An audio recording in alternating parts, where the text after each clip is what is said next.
Чакырса барам, бирок Рахматилла Артыковдун жашы 22-де, экинчи топтогу мүмкүнчүлүгү чектелүү жаран. Ал орто билимди дагы толук алган эмес. Болгону 4-класстык билими бар. Жазганды, окуганды жана санаганды билет. Ага мугалим үйүнө келип сабак өтүп турчу. Белгисиз себептерден улам 4-класстан соң мамлекет тарабынан билим алганды токтоткон. Мугалим келген жок. Ошого же мектепке чыкпаганмын, ошон үчүн. Ошондой болгондо, ал эми мындайча айтканда шарайт жок болгондо, ошого кегин улупкага барып, ошо улупкада кичине өргөнүп, андай кылып, ошол жерде бүтүп, түгөнүп, андан кийин үйдөмүн эми азыр. Ал азыр үйүндө орто билимди тастыктаган көөлүгү жок болгон үчүн андан ары кесиптик жана жогорку окуу жайларды уланта албады. Бирок анын үмүтү бар. Компьютердик билим алып, үйдө олтуруп эле каражат табуу үчүн программист же YouTube блогери болгусу келет. Башка адамдарга окшоп, мени да башка иштерди кылгым келет, бирок кичине кыйын да. Мисалы үчүн мамлекетте бизге окшогон адамдарга иш барбы? Иш болсо керек, билбейм, бирок ал боюнча немем жок. Эми өзүм үйдө ошо коробканы кылам да, ошо менен андан кийин торт кылам. Торт жасап ошону кылам. Ооба, эми апам ошону кылат эле. Ошондон кичинеге өргөнүп, андай эмне кылып. Расмий маалымат боюнча Ош шаарынын аймагында мектепке тартылбай калган окуучу жок. Билим берүү башкармалыгынын өкүлдөрү билдиргендей, ички мигранттардын гана балдары билим берүүгө тартылбай калбаса, майыптыгы барларга үй шартында билим берилип келатат. Алардын каттоосу боюнча акыл эси билим алганга туура келбеген 4 гана бала бар.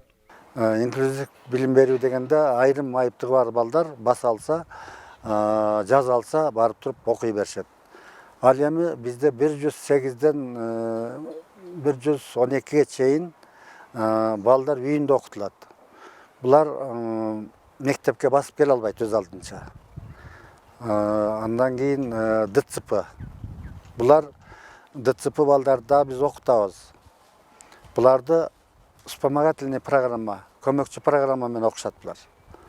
Аларда негизинен сүрөткө, эмгекке багыт көбүрөөк берилет. Адистердин айтымында майыптыгы бар жарандарга билим берүү чөйрөсүндө өкмөттүк кызматтарда жеткиликтүү шарт түзүлө элек. Мамлекет инклюзивдик чөйрөнү толук түзүп бере албай жатат. Ар кандай деңгээлдеги мамлекеттик уюм милдеттүү түрдө мүмкүнчүлүгү чектелген адамдарга жумушка орнотуш керек. Мисалы үчүн бир мекемеде, мамлекеттик мекемеде 30 адам иштеген болсо, ошонун 10% же болбосо жана 5% квотирование деп 5% квота.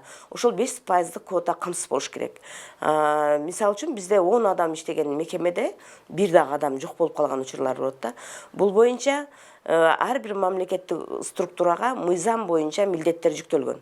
Аны текшерип эле же болбосо ошол мыйзамдагы жоопкерчиликти сезип мамлекеттик структуралар мүмкүнчүлүгү чектелген адамдарды жумушка алыш керек. Жогорку кеңеш быйыл 14-мартта майыптар жөнүндөгү конвенцияны кабыл алган. Укук коргоочулар бул документ майыптардын укуктарын али күнгө чейин толугу менен коргой элек экенин айтышат.